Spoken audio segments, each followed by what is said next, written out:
Assalamualaikum warahmatullahi wabarakatuh. Anak-anak kelas 7E yang berbahagia, bahagia selalu ya. Hari ini Bu Uun akan menjelaskan tentang unsur senyawa dan campuran. Soal-soalnya kemarin pretest sudah kalian kerjakan ya. Sekarang tinggal penjelasannya. Nah, unsur. Apa yang dimaksud dengan unsur? Unsur itu adalah suatu zat murni yang tidak dapat diuraikan lagi menjadi zat yang lebih sederhana dengan menggunakan reaksi kimia biasa. Berdasarkan penemuan dari para ahli kimia, ada lebih dari 100 macam unsur yang ada di muka bumi, dan untuk memudahkan kita mengenali unsur-unsur tersebut, maka para ahli menciptakan sistem periodik unsur. Nah, ini yang disebut dengan sistem periodik unsur ya. Unsur ya.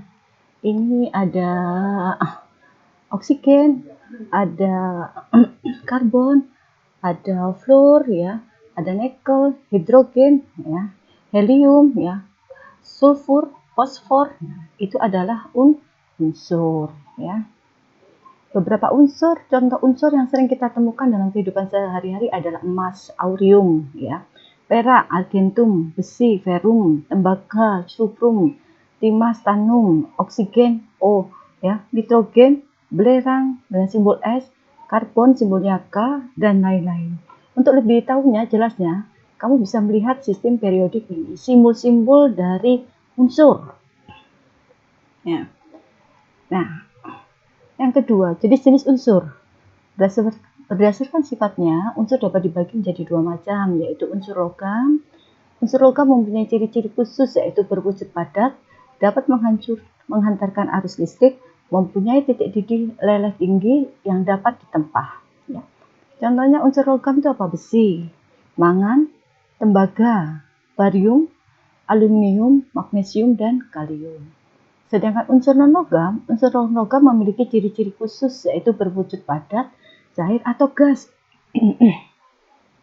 Tidak dapat menghantarkan arus listrik. Titik didih dan lelehnya rendah. Tidak dapat ditempah atau dibentuk. Ya. Ini adalah unsur non-logam. Ya. Beberapa yang termasuk dalam unsur non-logam yaitu karbon, oksigen, neon, nitrogen, hidrogen. Ya. Ini adalah unsur non-logam. Ini ada kesalahan ini anak-anak. Unsur non-logam memiliki ciri khusus, yaitu berwujud cair dan gas. Kalau padat itu termasuk unsur apa? Unsur logam. Ya. Unsur logam itu biasanya adalah zat padat. Sedangkan unsur non-logam itu biasanya berbentuk cair dan gas. Berarti padat bukan ya. Nah, sekarang kalian sudah tahu apa yang dimaksud dengan unsur ya. Unsur adalah yang tadi, senyawa, suatu zat yang murni yang tidak dapat diuraikan lagi menjadi zat yang lebih sederhana dengan menggunakan reaksi kimia biasa. Jadi dia tidak bisa diuraikan dengan reaksi kimia biasa. Ya. Sekarang senyawa. Apa yang dimaksud dengan senyawa? Senyawa adalah suatu jenis zat tunggal yang dapat dibagi menjadi dua unsur atau lebih melalui proses reaksi kimia. Pada umumnya, zat tunggal tersebut berbentuk senyawa garam, NaCl, air H2O, gula pasir, Cl, C12, H22, O11, dan lain-lain. Ini adalah senyawa. Lebih jelasnya, senyawa itu terdiri atas beberapa unsur. Natrium klorida, ini adalah natrium unsur, klorida unsur, air, H2O, hidrogen unsur, oksigen juga unsur, gula pasir,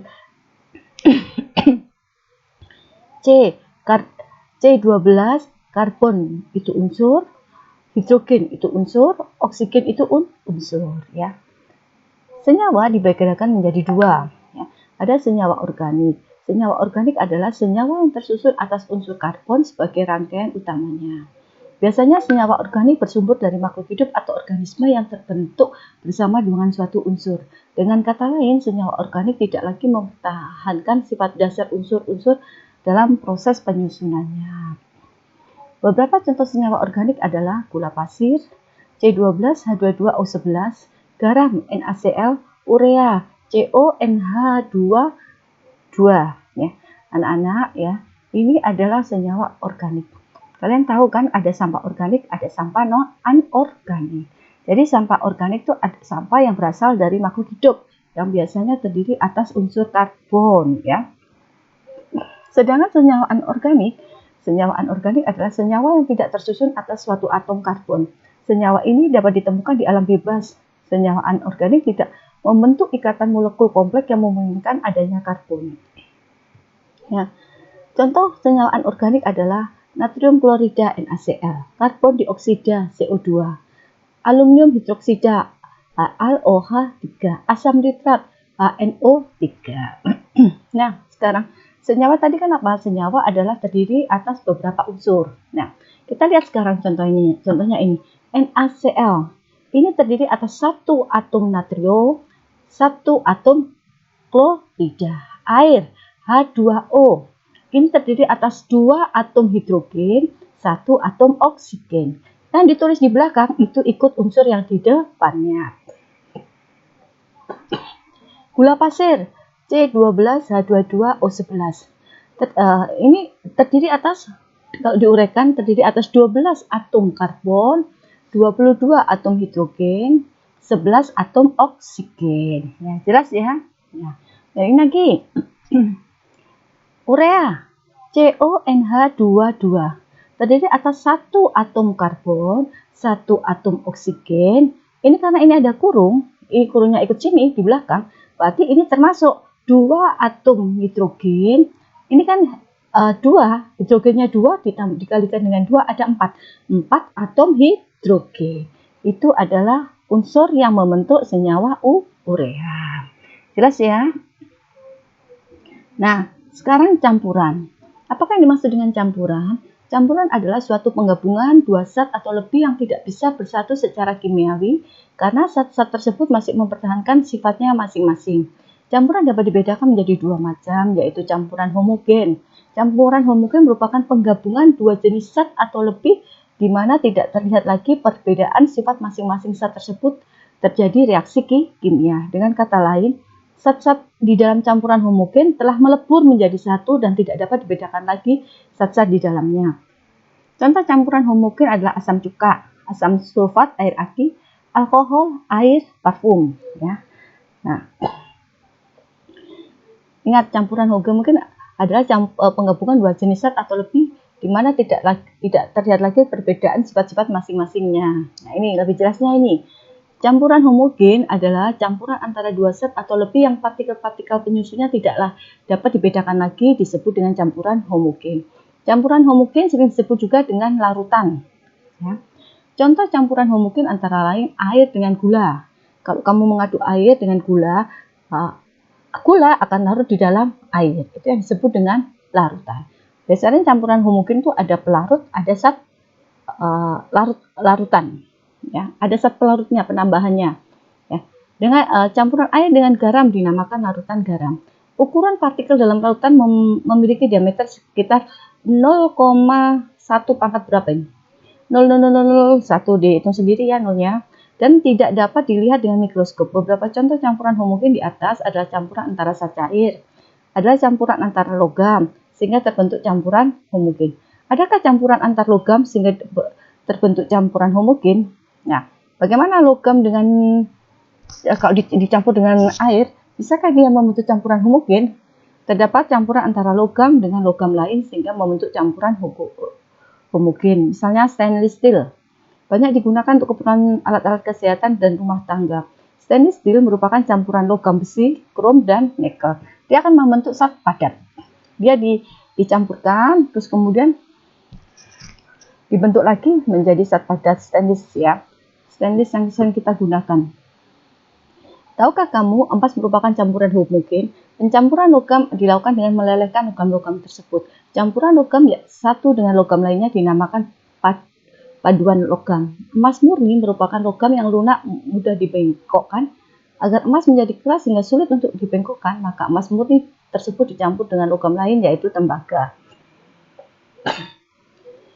Perhiasan yang dijual memiliki kadar 22 karat, 20 karat atau 18 karat. Apa arti kalimat tersebut? Emas murni memiliki kadar 24 karat, sedangkan emas yang sudah dicampur dengan logam tembaga memiliki kadar 22 karat, 20 karat atau 18 karat. Semakin sedikit kadar emas yang dimiliki, semakin banyak kandungan tembaga di dalam emas tersebut. Kadangkala dalam campuran emas dan tembaga masih dicampur lagi dengan perak. Hal ini dilakukan agar menarik penampilan emas tersebut. Campuran antara emas, tembaga, dan perak menghasilkan emas berwarna putih yang disebut dengan emas putih. Ya.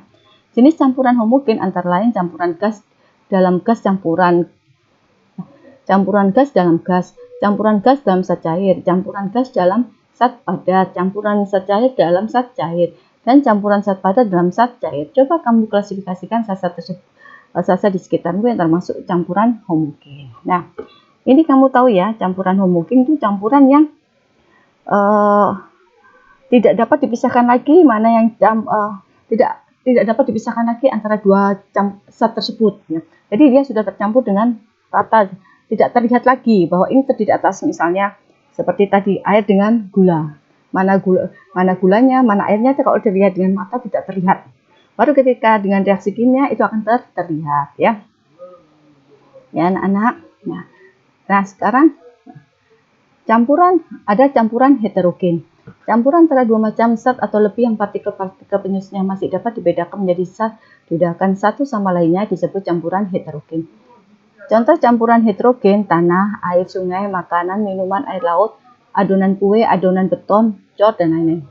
Pada campuran heterogen, dinding pembatas antara zat masih dapat dilihat. Misalnya campuran air dengan minyak, campuran besi dengan pasir, campuran serbuk besi dan air, dan lain-lain. Di dalam campuran heterogen dikelompokkan menjadi dua bagian, yaitu ada yang koloid, ada suspensi. Kalau koloid, partikel-partikel pada koloid hanya dapat dilihat dengan mikroskop ultra. Ukuran partikel antara 0,5 meter SD 1 mm. Contohnya koloid adalah susu, asap, kabut, agar-agar. Ini adalah koloid. Suspensi, partikel pada suspensi hanya dapat dilihat dengan mikroskop biasa. Ukuran partikel antara lebih besar dari 0,3 meter. Contohnya suspensi adalah minyak dengan air. Ya, itu bisa terlihat sekali bahwa minyak dan air tidak bisa tercampur. Air keruh, ya, dan air kapur. Nanti ada endapannya, yaitu adalah suspensi. Jelas ya anak-anak? Sedangkan ini ada contoh lagi. Campuran hidrogen merupakan penggabungan dua zat atau lebih di mana sifat masing-masing zat masih terlihat setelah terjadi reaksi kimia. Dengan kata lain, sifat-sifat dari zat dalam campuran tersebut tidak dapat menyatu. Contoh campuran hidrogen, air yang dicampur dengan minyak, air dicampur dengan pasir. Nah, ini anak-anak tabel 33 perbedaan campuran dengan senyawa. Kalian tahu kan tadi senyawa? Senyawa adalah gabungan dua unsur atau lebih. Sedangkan campuran terbentuk tanpa melalui reaksi kimia. Ada campuran homogen, ada campuran heterogen, ya. Ini ada perbedaannya. Kalau campuran terbentuk tanpa melalui reaksi kimia, kalau senyawa terbentuk melalui reaksi kimia. Campuran perbandingan massa unsur dan senyawa tidak tetap. Kalau senyawa perbandingan massa unsur dan tetap. Tersusun dari beberapa unsur atau beberapa senyawa, tersusun dari beberapa unsur saja, ya. Sifat komponen penyusun campuran sesuai dengan sifat masing-masing. Sifat komponen penyusun senyawa berbeda dengan aslinya.